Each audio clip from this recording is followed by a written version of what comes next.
Terus akurat mencerahkan cerah bangsaku, cerah peradaban.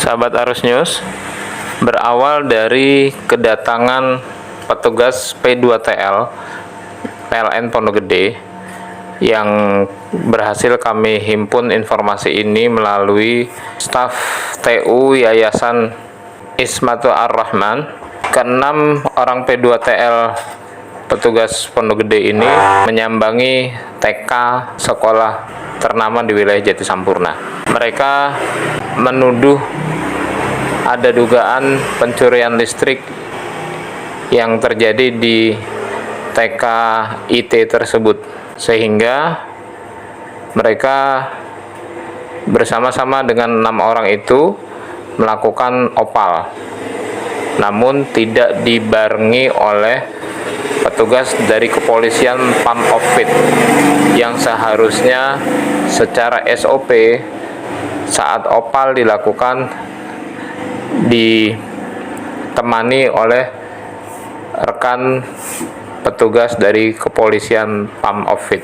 Hal ini terjadi bertepatan menjelang Lebaran atau masih masuk di dalam bulan suci Ramadan. Seiring berjalannya waktu, dari manajer teknik elektrikal PLN Pondok Gede yang bernama Pak Sahatan Siregar memberikan surat teguran bahkan denda senilai 71 juta. Berdasarkan hasil rapat Yayasan, Badan Pengurus Harian Yayasan, Pak Izudin dan rekan-rekan, Pak Tanusi dan rekan-rekan, Pak Leo, juga didampingin tim teknis, Pak Sam, menolak untuk melakukan pembayaran. Hingga puncaknya kemarin, bertepatan di tanggal 14 Juni 2022, kembali sekolah tersebut digeruduk oleh semula hanya 10 orang petugas P2TL, namun di siang harinya bertambah menjadi 24 orang petugas P2TL yang didampingi oleh yang semula 1 petugas polisi Pamofit, kemudian bertambah menjadi 4 petugas polisi Pamofit, dengan tujuan untuk melihat sambungan listrik di TK IT ternama di wilayah Jati Sampurna untuk membuktikan tentang adanya dugaan pencurian listrik tersebut yang awalnya disembulkan oleh 6 oknum petugas P2TL. Yang perlu kita ketahui, petugas P2TL bukanlah orang PLN tetapi merupakan petugas dari vendor yang ditunjuk oleh PLN.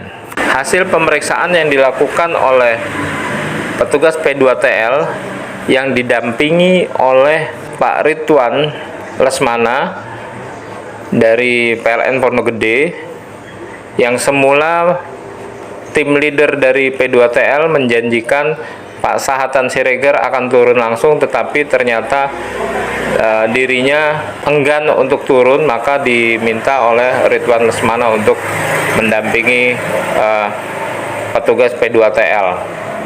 Semula berjanji Sahatan Siregar akan turun, namun ternyata tidak. Nah, dari situ Ridwan Lesmana memantau langsung petugas P2TL dengan melihat, memeriksa KWH meter, segel, dan kabel yang merupakan indikasi tuduhan dari oknum 6 orang petugas P2TL sebelumnya yang dikepalai oleh Diki dan kawan-kawan. Ada 1 orang petugas P2TL yang perempuan ada di dalam mobil.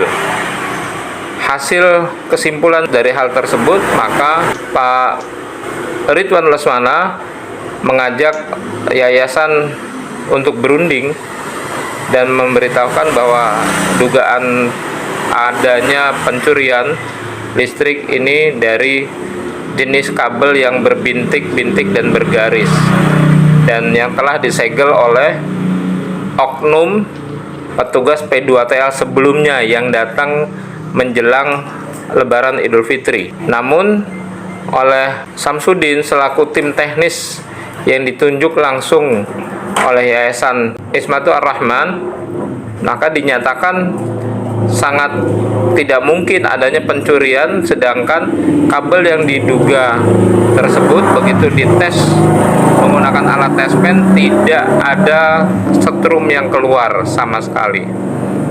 Jadi ini merupakan akal-akalan dari oknum petugas P2TL sebelumnya. Sehingga ketika melakukan perundingan dari yayasan juga Ridwan Lesmana yang merupakan utusan dari pihak PLN Pondok Gede diketuai oleh Bapak Leo selaku juru bicara. Pak Leo mengatakan apa payung hukum yang menunjukkan ciri-ciri pencurian listrik itu berupa titik kabel berbintik dan bergaris-garis.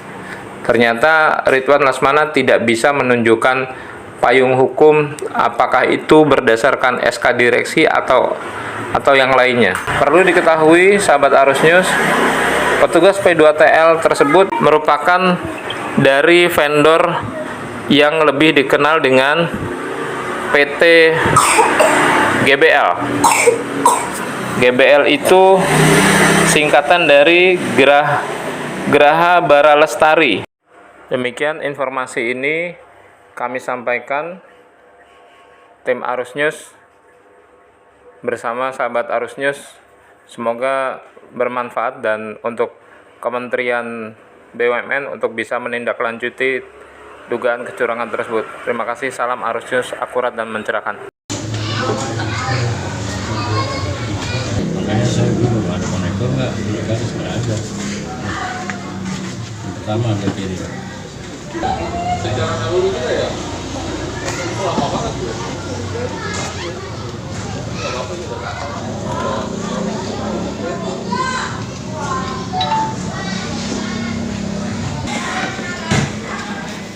Tapi kan ini yang dari awal kan begitu jadi keren.